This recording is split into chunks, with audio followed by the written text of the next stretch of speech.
So, everybody get your phone out, please. I'm assuming it's not very far away from your hand already. Okay, I want you to find the text messaging application. So the app you use to send a text message, an SMS, boring old black and white text to your friends, family, whoever. Okay, now think about where that application is on your phone and put your hand up if that application is not on the home screen of your phone, the sort of the landing page of your phone. Okay, we got one half hand. So, first data point, like text messaging app is still on the home screen of all of our devices, so we care about it. Now pull back and just look at the home screen of your phone and look at all the apps there. Put your hand up if you've got Facebook Messenger on the home screen of your phone. 5%, very accurate measure. What about Snapchat? Less than 5%. WeChat. Any other messenger apps on the home screen of our phones that I'm forgetting? Slack, hang on, WhatsApp. How many WhatsApps? Okay, a lot of WhatsApps. Interesting for the US. So I guess my point there is messaging counts. Like this is, back to my previous comment, trying to meet users where they are. Messaging is still really important, and text messaging is the most important. It's the lowest common denominator, perhaps from a technology perspective, but everybody has it. Everybody's using it. Look at your text messaging app again. Open it up. Look at the time and date of the last message that you sent or received. The thing at the top or the bottom, depending on how it's architected. Put your hand up if that's more than 24 hours ago. If it was more than 2 hours ago, put your hand up. A few hands. So not only is it on the home screen of our phone, but we're using it, and we're using it really frequently. And that's the point. That's why Google's really investing in trying to make that a better surface for businesses to engage with consumers in different ways.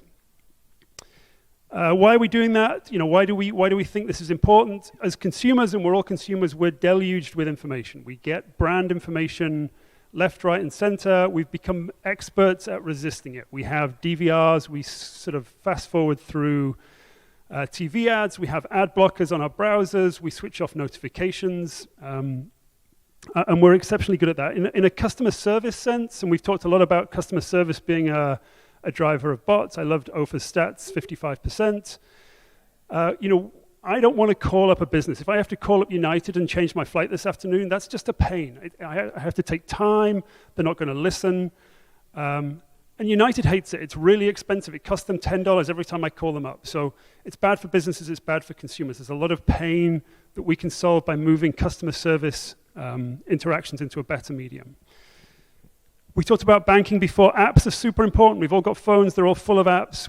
Businesses spend a huge amount of money on building great app experiences, but most of us ignore those most of the time. It's a classic Mary Meeker stat. It's been around for the last at least the last 12 months.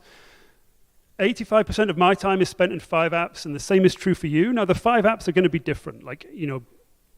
We'll all have a different set. 50% of our time is spent in 1 app.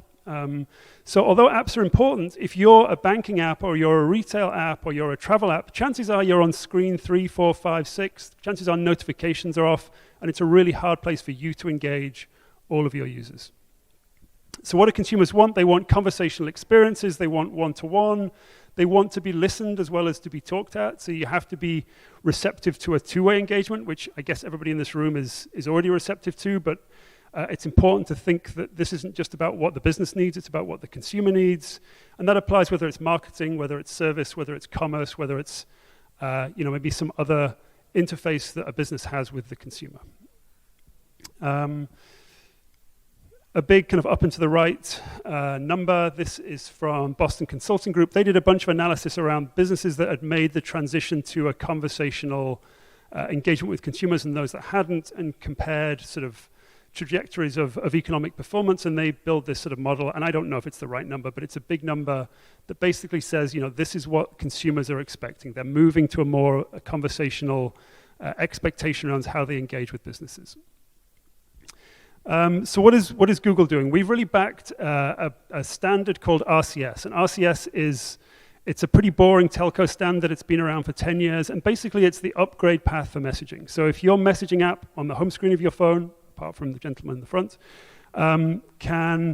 it's sending text messages today, RCS enables it to do a whole bunch more things. And it's been built for the last, at least 3 years. Google's been working with pretty much all the phone manufacturers to build it into the native messaging app, and is now working with the mobile carriers to make sure that worldwide it gets deployed into the mobile networks, which allows some great consumer-to-consumer features in messaging, but also, importantly, opens up a business channel.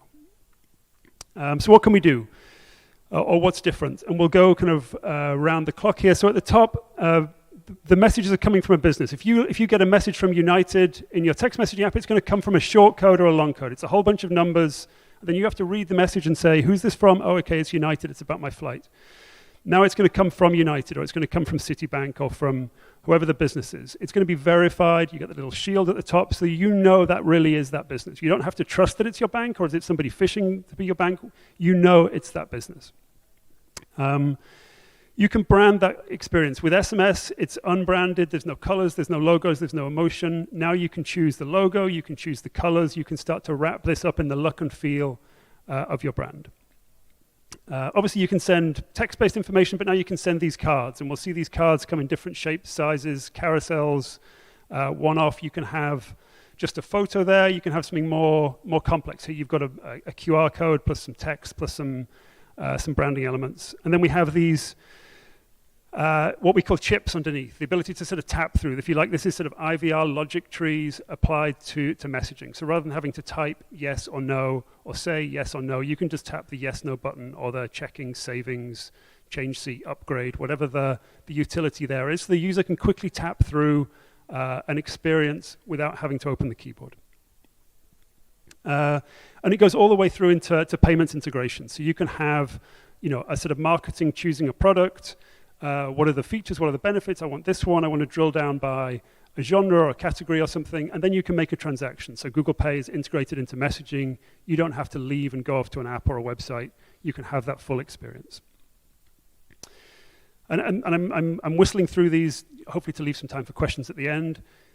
So I'll perhaps dwell a bit more on these. How are businesses using it today? So here are some sort of examples of brands that are already using rich business messaging to engage their users, mostly in the US.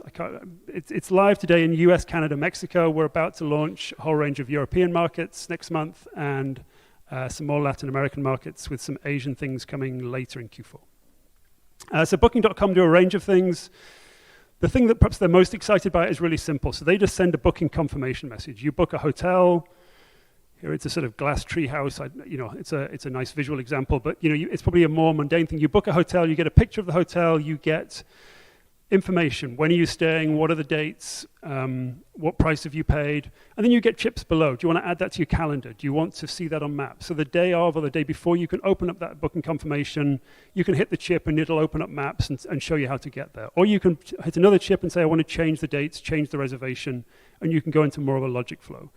Booking.com like it because it has great utility for the user. They get much less interaction from this than they do from text messages or from email, which they like because the users get all the information they need in a concise format in messaging.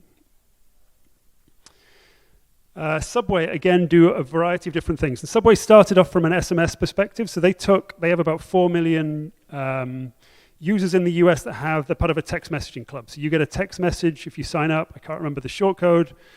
But you get a text message every week from Subway with an offer. So it's a free Coke with your sandwich. It's a free cookie. It's 2 meatball marinaras for $11. And these things change every week. And you have to show the message in the store or in the Subway to get your promotion. They switched this over to RBM. So as well as sending the text saying 2 meatball marinaras, now you get a picture of a big, juicy-looking meatball marinara. And it's the same text. It's exactly the same copy. They haven't approved any other sort of creative other than the addition of an image. But the combination of an image plus the text is way more powerful. It makes me much more hungry. And they get, over a doubling of redemption. And they measure success there in people going into Subway and buying a sandwich. And it makes sense. If you think about how advertising works, how branded communication works, it typically involves some images or some video plus some text. And that's powerful. And so, being able to do that in a messaging world creates, the ability to change people's minds and to influence them in interesting ways. Snap Travel is, and you can see sort of some of the utility here will sort of spin around in the GIF, but this is a sort of fully featured bot. So this is a bot that, truthfully was initially built for Facebook Messenger. So Snap Travel have built the ability to go and book a hotel. So you can go in and say, I want to go to Albuquerque or Paris or Cape Town, and it'll say, great, when do you want to go? And you can say Tuesday the 5th of June to, Thursday the 7th of June or whatever it might be, or you can say Tuesday to Friday, or you can say a variety of different things. And it understands, it's got a decent amount of sort of NLP there that will translate your needs and take you through a booking process. You get this carousel, so you can see here the cards coming up. You can present options. So based on you saying, I want to go to Albuquerque between Tuesday and Thursday, I've got $180 a night, it'll make you a recommendation. Here are the best hotels. It'll show you user ratings. It'll show you photos. And you can scroll through and make that booking. And you'll see there the chips. If that doesn't work, you can pull out of the experience, and then you can chat to a live agent. So it's reasonably common that we see a sort of hybrid experience of some automation, some NLP, plus some ability to connect through with a live human. And I think that's, typically drives a good user experience. Overstock, again, a variety of things. My favorite thing about this is the product review message. So you buy a new table here. You can see a nice little coffee table. 3 days after you get the coffee table, and we know when it was delivered to you, they send you a message saying, how do you like your coffee table? They send you a picture of it. They show you the price that you paid, and they give you chips: 1 star, 2 star, 3 stars, 4 stars, 5 stars. And you just open this again. It's the home page of my phone. It's the messaging app. I don't have to log in. I just tick 3 stars, 4 stars, whatever I think. And they say, great, thank you very much. Do you want to write a review? And you can hit a sentence, or you can just move on. But in one tap, you've rated the product, versus getting an email, going to the site, what's my password? I don't care enough about my table to do that, but I'll do it in messaging. And they get over 10% of people are now leaving reviews through this channel, which is, hugely more than they get through the other channels. So they're really excited, and there's real user benefits as well. Redbox, this is, again, I'm rushing through.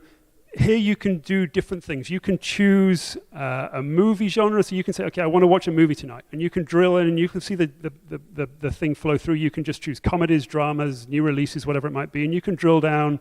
You'll see a carousel. You can see pictures. You can reviews. And you can say, great, I want to choose this movie. And then it'll say, okay, let's find you a box. It uses location services, so you can ask users for location through messaging, and then give them a list of the nearby boxes that you can go and pick it up. Or you can do the reverse. You can find a box, and then look at the genres and the movies available to those things. And again, make a reservation. So again, great utility, super easy, using that template of capabilities through rich messaging. How does it work? We get about 85% read rate. So 85% of those messages are read. That means that the people have opened that conversation and it's gone full screen on the device. Obviously, you can often read the message just in the conversation list. You can read it through a notification coming in. We don't count those. So again, it's got, it's back to the fact, nobody, gentlemen accepted, put their hands up. It's on the home screen of the device. People are noticing they get these messages. This isn't a push notification for the app on screen 7. And they're responding. We get an average of a 20% tap rate on a sort of per user basis. So it's a very responsive, easy to engage medium.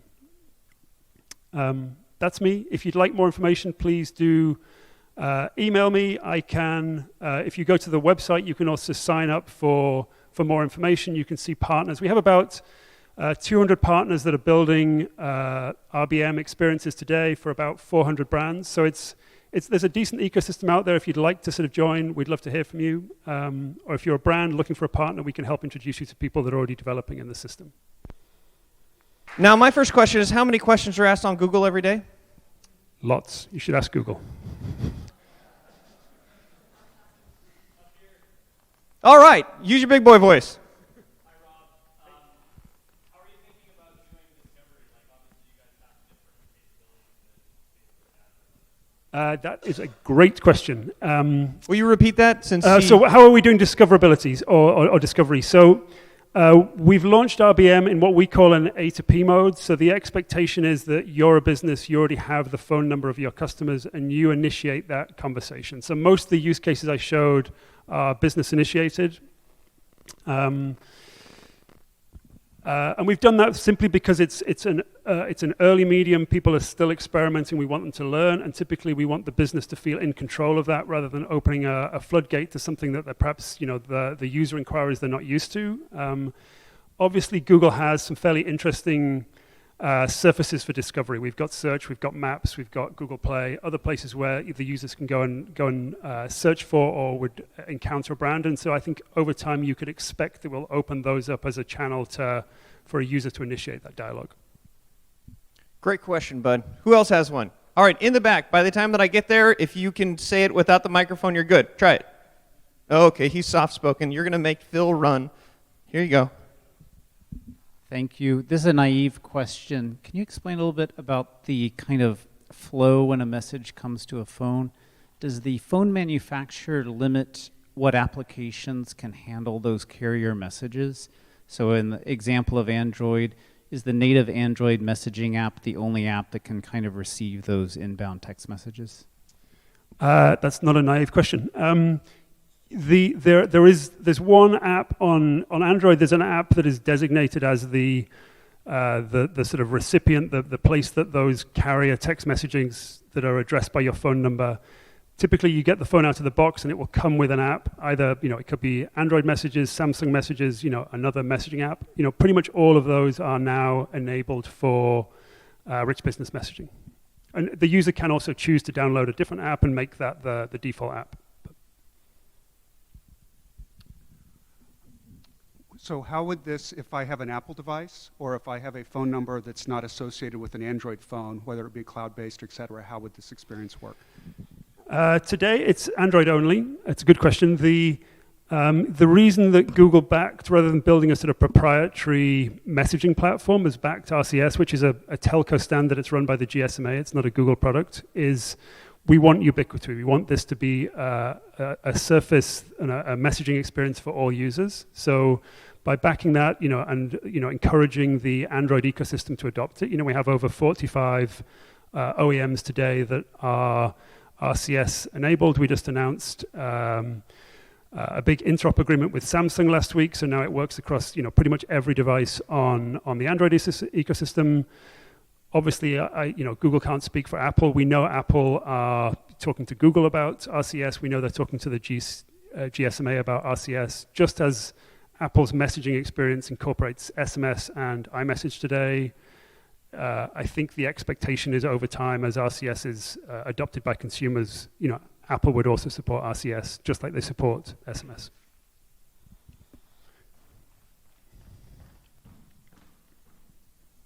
All right. So question on how this is charged from the consumer perspective. Yeah. So how does that work? So how is it charged from a consumer's perspective? To some extent, that depends on the mobile phone operator, which will be country specific. So there is some variance there. The sort of the guideline, and I think what everybody has done to date, is that it's free to the end user. So there is no charge to the user for sending or receiving these messages, certainly from a business perspective. So if you're getting messages from a business, you don't pay for those as a consumer. Now, if you think about those carriers, so for example, we just launched a few weeks ago with Uno TV, which is a big media company in Mexico. They send you the daily news. You get a carousel of news stories. You get sports, you get business, you get so on and so forth. And you can drill down and say, well, I want more celebrity news or different things. And you get a carousel of news stories. There's a thumbnail photo and a sort of headline for those things. Some of those are videos. So you can kind of say, okay, I want to watch the video highlights of the Barcelona game yesterday. If you want to open the video, then you're into a video player and it's consuming data. So then there's you get some edge cases there around is that data charged to the consumer or is that charged back to the TV company? But that will be down to the local carrier typically. Any other Google questions? Here we go. Thanks. I understood that the native iOS messaging app doesn't support it, but still, is there a third-party iOS app that would support RCS? There are no iOS third-party RCS clients available today. And Google's positively taken a step of not building one. We believe it should be a native experience. How often are you seeing brands sending messages to consumers? And are there any restrictions around how often they can send messages to prevent spamming, for example? We have lots of sort of spam detection, spam controls at the end user. I could show you on a device, but there's ways that user can sort of flag messages as spam, and we sort of detect them at a server level. There's sort of guidelines around frequency, but I think it's really, there's some degree of trust that a brand should do the right thing for its consumers. So if Overstock send me 10 messages a day, probably I'm going to switch that off pretty fast because that doesn't have real utility. But there may be situations where I'm flying to New York this afternoon. If my flight gets delayed 10 times, I probably want to know about that each time it gets delayed. So there are situations where high frequency might be appropriate. So it's hard to sort of block that and say, well, there's a rule that it shouldn't happen more than twice a day. I think it really depends on the brand building a good experience for the consumer. Since RCS is a telephony-based standard as opposed to a more internet-based standard, is there a fundamental kind of rethinking of how we message people? Because I know in SMS bots, we've had a problem with messages coming through in the wrong order and having that really rich experience, not only with the imagery and the messages and the emoticons, but having it be in an order of which it makes sense to the user.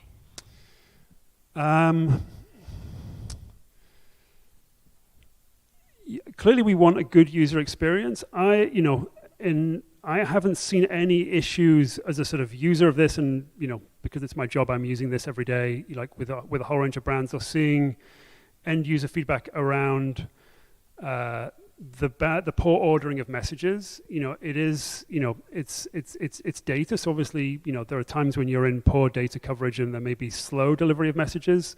One of the features of RCS is you can drill into any message. There's an information button, and it will tell you when that message was sent and when it was delivered and when it was read. So, and you also get that back as a brand. So when those messages are delivered into the messaging app, there's really no technical reasons that they wouldn't be displayed in order, because the app knows when they were sent. So it'll order them based on the correct order. Even if they receive them in the wrong order, it'll shuffle them back in the right order.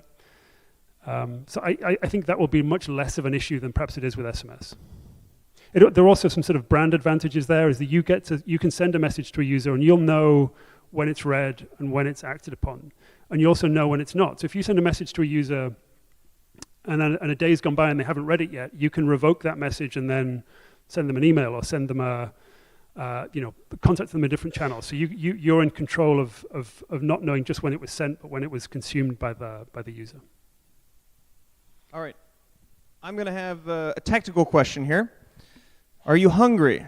Yes. Okay, Always. good. Ladies and gentlemen, this man is helping us think outside the bot. And that has to do with text messages. Follow Google's lead because they're obviously making the market move. So put your hands together. A bot applause for this gentleman here. Thank you, sir.